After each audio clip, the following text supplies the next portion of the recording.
Trabalhador timaruana em Ronulu Recintolo, preparado a serviço da companhia Sira e Austrália.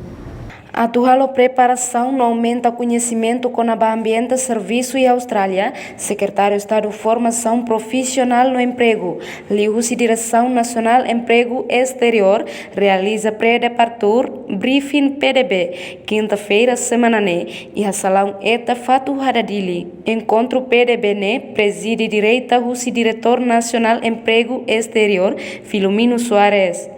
Diretor Filomeno Soares Ateten, trabalhador Sira Sehusi Kela Timor e a Fulan Janeiro Tinane.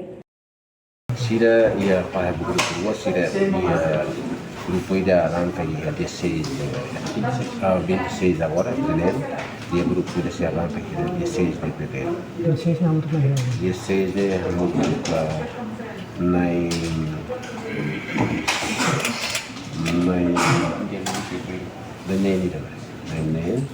e daí masih arranca dia 6.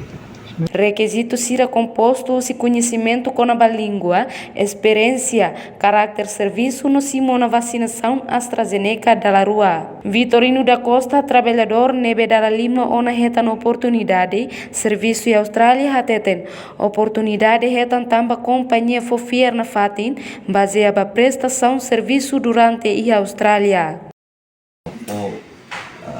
Atau somente baami atau mantém na fatin serviço ia Austrália ka ia companhia nebe makam serviço tem que mantém na fatin atau nebe le oportunidade ba para ia serviço nebe makam agora se ia para ia timor Austrália ha badala hato na inclui oportunidade agora nebe badala lima e aunin betutu ita tem que paciência in ho tambah tempo da lawas ke ba emaida mai ba embara how ba hetan oportunidade bara lima lawas ke kata betutu lawas ke família mai be itania comportamento serviço nebe maka e Austrália no companhia trabalhadores employment for confiança mai ba am atau na fatin